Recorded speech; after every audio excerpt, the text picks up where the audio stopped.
তুই কি বুঝবি? তুই কি বুঝবি? ভালোবাসা, ভালোবাসা আমি আজ তোকে শিখিয়ে যাব। সামান্য তুই কি বুঝবি?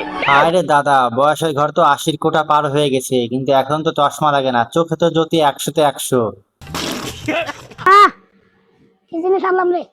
ভাইয়া কেন আবার কি আনলা? পিচ্ছি, তুমি জানো না এটা কি আনছে? তুমি তো এর আগের ভিডিও তুমি নিজেই কিনে আনলা, বললা যে পড়াশোনার সমস্যা আছে, বিশাল গরম, তার জন্যই ফ্যান আনলা, এখন আবার বলতেছো এটা কি আনলা? এই কি নিয়ে যাচ্ছ? ফ্যান কিনা নিয়ে এলাম, মাদ্রাসায় পড়তে কষ্ট হয়। ও, গরমের কারণে? হ্যাঁ, কি গরম পড়ছে। এভাবে আকাশের দিকে বাতাস নেওয়া যাবে। সেটা জিনিসটা আবার এটা যদি করছে না, আবার এখন ভালো লাগতেছে না। আমি এটা খুইলা বেড়াবার যখন যাবো টুরে, এটা হাতে নিয়েও বাতাস নেওয়া যাবে।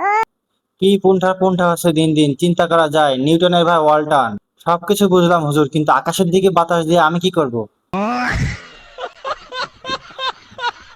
সামনেই ও, গাড়ির চাকা দেখতেছেন, খোলে? আমি কিন্তু গাড়ি উঁচা করতে পারি।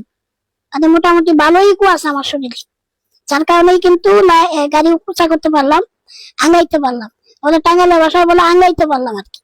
এটা হুজুর এইখানেও ইকো, মাহফিলে ইকো চাইতে চাইতে হুজুরের রক্তে ইকো মিশে গেছে, ঠিক আছে? যেটাই করে না কেন সেটাতে ইকো আছে হুজুরের। আসসালামু আলাইকুম দর্শক, চিন্তা করতে পারেন যে গাড়ির বালিশ নিয়ে আবার কোথায় যাই। আবার দেখতেছেন গাড়িও দাঁড়ানো। তো আজকে যাব হলো নেত্রকোনা মদন, আমার শায়েকের সাথে দেখা করার জন্য, শায়েকের সহবত নেওয়ার। হুজুর, এটা কি গাড়ির বালিশ নাকি আপনার কোল বালিশ? আমি তো বুঝতেছি না ভাই।